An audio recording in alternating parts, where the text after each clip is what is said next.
жана жазылуучулары, кутман күнүңүздөр менен. Мына темадан байкаганыңыздардай Өзгөн шаарынан үй сатылууда.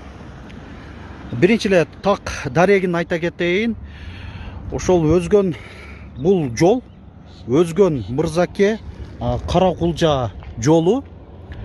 Сатыла турган үй дагы Өзгөн шаарынын четинде жайгашкан. Бакмал деген болжол, Бакмал деген болуп кетет. Көчөнүн аталышы Салижан Жигитовдун Жигитов 7-чи үй болуп калат экен. Мына так даректи айтканда Өзгөн шаары Салижан Жигитов 7 деген дареги. Ушул чоң жолдон эле бул жакка карай жүрөбүз. Дагы болжол өзгөндүктөр жакшы билсе керек, Бакмал деген айыл тарапта экен. Ошодон эле бул жактан түз кире беребиз.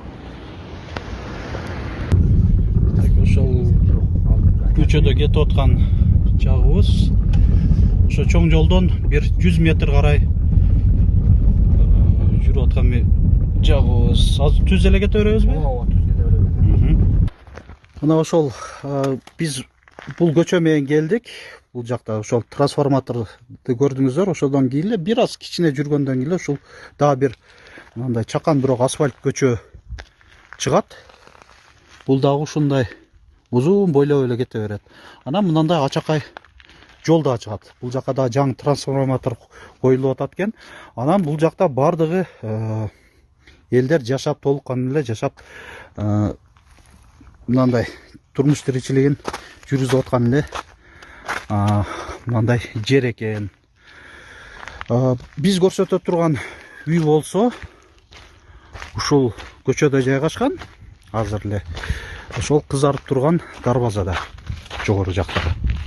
Мынакей көрсөтө турган үйүбүз ушул 2 кабаттуу. Бул жакта гаражы бар экен, мен көрүп аткандан.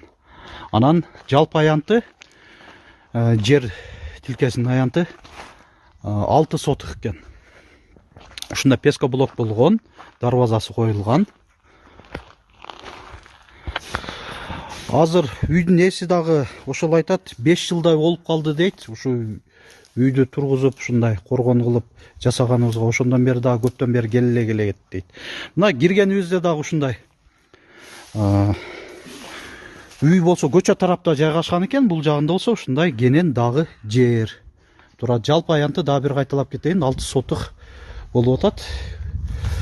Анан бул 2 этаж болуп курулган экен, Бул эми типа 3 этажга да окшош. Ошондо сырт жактан 3 этаж да болуп кетет экен да. Иш жагына келсек эле 3 этаж.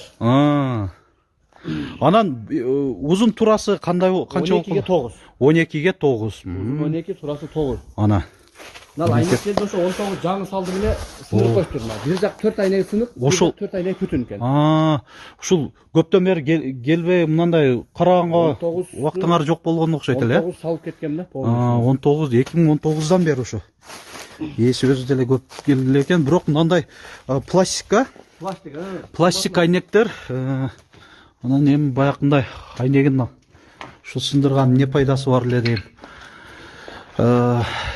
Мына киргенибизде ушундай көрүнүш болуп атат. Бул жагы кандай кылып пландаштырылган сар? Баягы печка, Печка кылып турган жак. Печка коюп турган.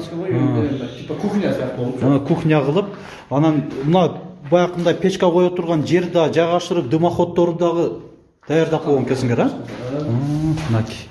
Анан мындай экинчи этажы болсо ушундай балкалар коюлган экен, полго. Ушундай көрүнүштө. Бул комната деле бир 4ке 5 окшойт, Подвал болуп кетет экен. Бир унаны беймарал кое берсеңиз боло берет. Матизден эко деле отуп калгандай гаражга. Анан бул жагы дагы бул жагы мен лайыкташтырган туалет ванна коем депчи. Ана.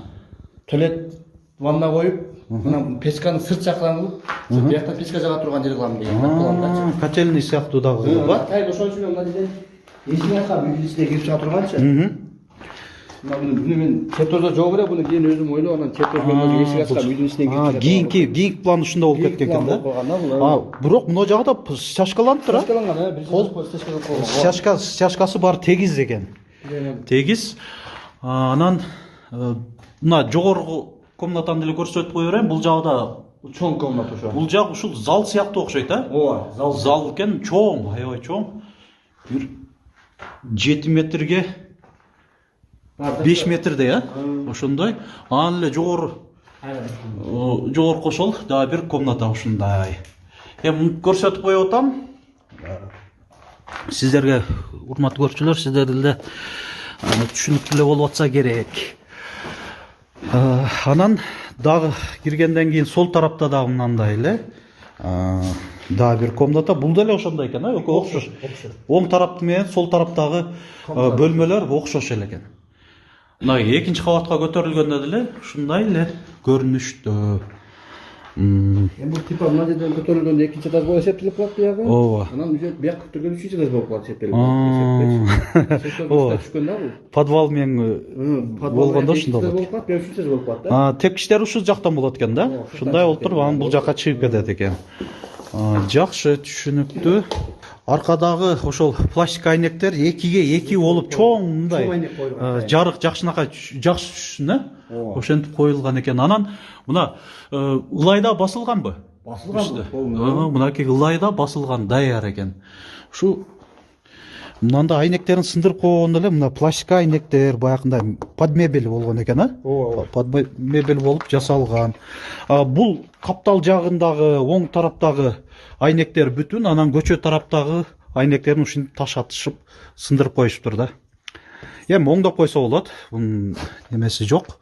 Кайтара эле жаңы айнекти алып салдырып койсоңуздар, ушундай эле жакшынакай абалга түш болуп калат.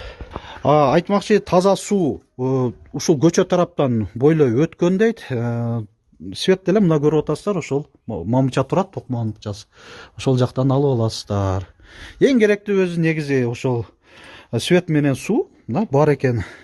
Документтер өзүм атымда. Документтер жагынан дагы азыр ушул